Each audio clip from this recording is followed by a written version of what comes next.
tayo ay mapunta sa bundok. Tayo ay magtatanim ng halaman na niyog at lansones. Ngayon ay ang oras natin ay alas 9.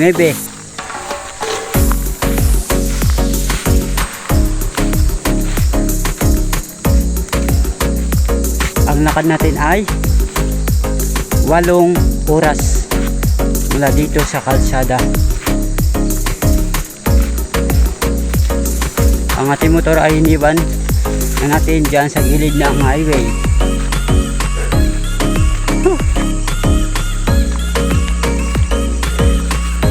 Pakita ko sa inyo mamaya kung saan na tayo umaabot ang ating paglalakad.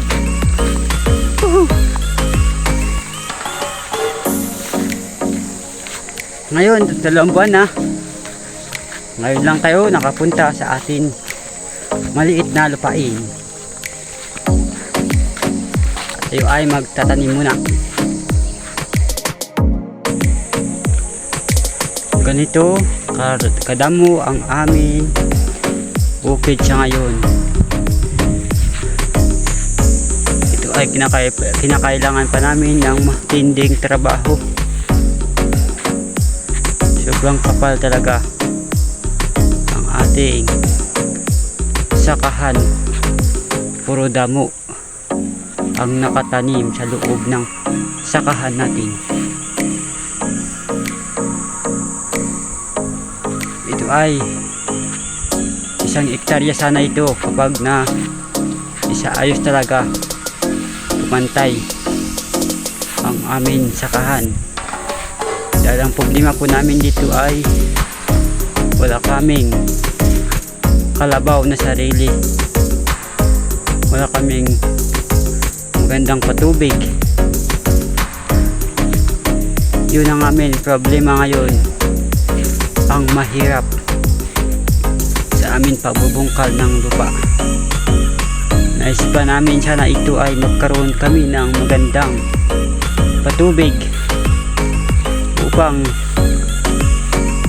maisaayos namin ng maigi ito ang aming sakahan. Sana sa susunod na panahon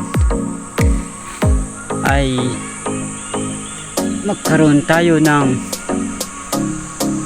pambungkal ng lupa.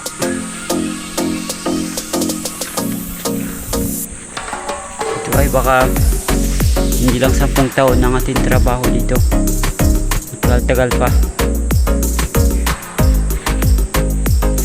Kaso nga lang wala tayong budget. Kapos na kapos talaga tayo ngayon dahil sa ating kakulangan. At wala tayong ibang magagawa kundi mag-utay-utay, magtabas pa ulit-ulit hanggang sa namatay na ang aking ama. Ito pa rin ang aming sakahan na madamo pa rin hanggang ngayon sa loob na ng 10 taon.